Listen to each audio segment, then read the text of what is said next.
Perkenalkan, nama saya Chelsea Nadia Agustin, mahasiswi Universitas Amikom Yogyakarta, Fakultas Ekonomi dan Sosial, Program Studi Ilmu Pemerintahan. Warga Indonesia yang positif terinfeksi virus corona Jawa Barat Ridwan Kamil dengan Minggu pagi mengeluarkan pernyataan terkait penanganan COVID-19 di wilayah Jawa Barat. Selain memperbarui data pasien dan upaya pengawasan terkait COVID-19. Seperti yang kita ketahui, virus corona adalah virus yang sangat mematikan. Virus ini sudah melanda lebih dari 188 negara dan wilayah di seluruh dunia. Virus corona atau Severe Acute Respiratory Syndrome Coronavirus 2 adalah virus yang menyerang sistem pernapasan. Penyakit karena infeksi virus ini disebut COVID-19.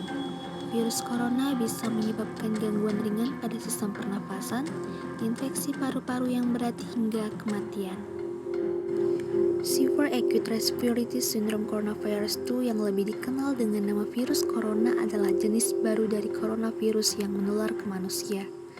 Virus ini bisa menyerang siapa saja seperti lansia, orang dewasa, anak-anak dan bayi, termasuk ibu hamil dan ibu menyusui.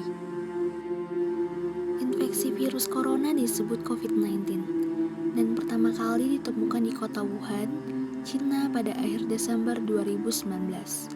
Virus ini menular dengan sangat cepat dan telah menyebar ke hampir semua negara termasuk Indonesia hanya dalam waktu beberapa bulan. Hal tersebut membuat beberapa negara menerapkan kebijakan untuk memberlakukan lockdown dalam rangka mencegah penyebaran virus corona. Di Indonesia sendiri diberlakukan kebijakan pembatasan sosial berskala besar atau yang biasa disebut PSBB untuk menekan penyebaran virus ini. Sejak pandemi COVID-19 muncul, hampir semua orang mengalami kendala untuk menjalani kehidupan normal akibat pembatasan yang perlu dilakukan untuk mencegah penularan virus corona. Untuk itu, kini sebagian masyarakat yang dipandang lebih aman terhadap risiko infeksi virus ini diperkenankan untuk kembali bekerja dan melakukan aktivitasnya sekaligus dalam rangka menyambut new normal.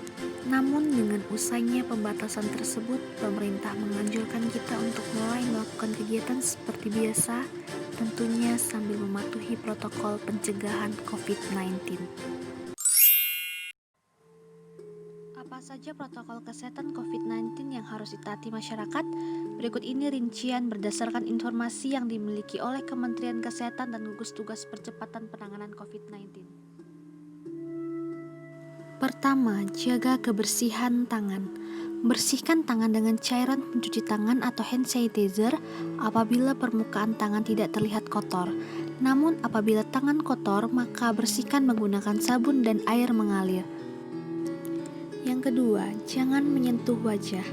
Dalam kondisi tangan yang belum bersih, sebisa mungkin hindari menyentuh area wajah, khususnya mata, hidung, dan mulut.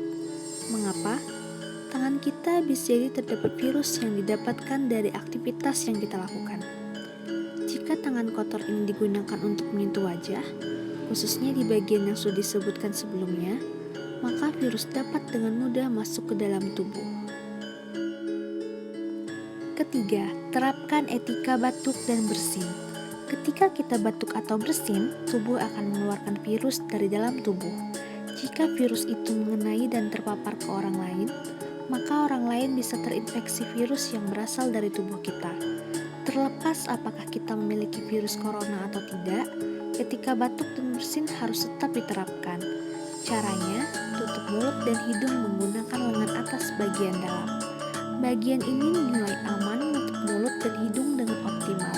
Selain itu, bagian lengan atas dalam ini tidak digunakan untuk beraktivitas menyentuh wajah, sehingga relatif aman. Selain dengan lengan, bisa juga menutup mulut dan hidung menggunakan kain tisu yang setelahnya harus langsung dibuang ke tempat sampah. Keempat, bagi Anda yang memiliki gejala gangguan pernapasan, kenakanlah masker medis kemanapun saat Anda keluar rumah. Namun bagi Anda yang tidak memiliki gejala apapun, cukup gunakan masker non-medis karena masker medis jumlahnya lebih terbatas. Kelima, jaga jarak. Untuk menghindari terjadinya paparan virus dari orang lain ke orang lain, kita harus senantiasa menjaga jarak dengan orang lain minimal 1 meter.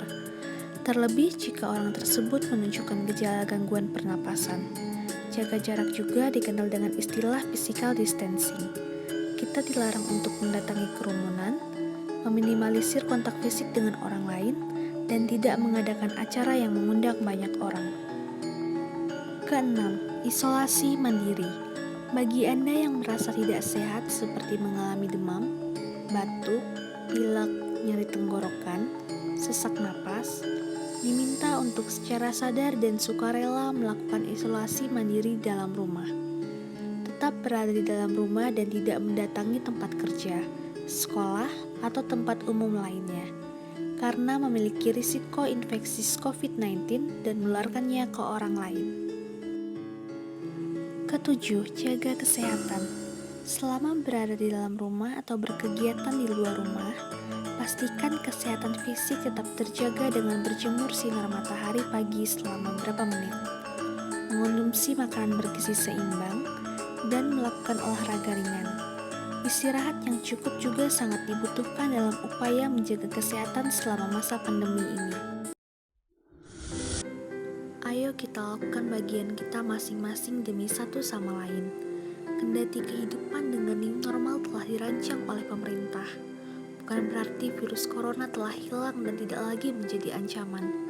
Oleh karena itu, kita tetap harus memperkuat daya tahan tubuh dengan memperhatikan asupan nutrisi dan cairan, serta menerapkan pola hidup sehat seperti beristirahat yang cukup, rutin berolahraga, mengelola stres dengan baik, serta tidak merokok. Penting untuk diingat, jangan memaksakan diri untuk keluar rumah bila sedang tidak sehat, apalagi jika mengalami gejala COVID-19 seperti demam, batuk, sesak napas, pilek, atau sakit tenggorokan. Segera lakukan isolasi mandiri, dengan begitu kita juga akan melindungi orang lain dari risiko terpapar virus corona. Stay safe and stay healthy